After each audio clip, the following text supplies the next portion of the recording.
in collaborazione con Glam Vision e K-Facli.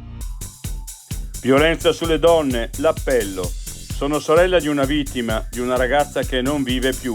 Le leggi ora esistono, il numero 1522 ora c'è. Aiutateci ad aiutare. Lutto a Trento, addio al dottor Tiziano Bombardelli, il ricordo dell'amico Andrea Baccari, un medico mite e molto preparato che amava il volo in montagna. Quando sento dire che Itea non fa nulla, mi ribolle il sangue. La presidente Gerosa ha il Dolomiti. Abbiamo a cuore gli inquilini, troppa superficialità da chi ci critica. Sopravvissuti al suicidio di un familiare, la testimonianza. Argomento tabù, i sensi di colpa creano una distanza dolorosa con chi non ha sperimentato questa perdita.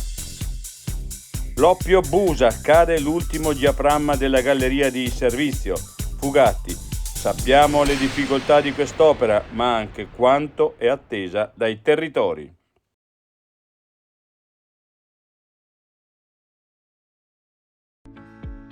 Sei un lavoratore autonomo o hai una piccola impresa? Scadenze fiscali, novità normative, fatture e versamenti. Sono molte le cose che possono farti girare la testa e perdere tempo. Non rischiare. K-Facli ti dà una mano ed è pronto a risolvere ogni tuo dubbio.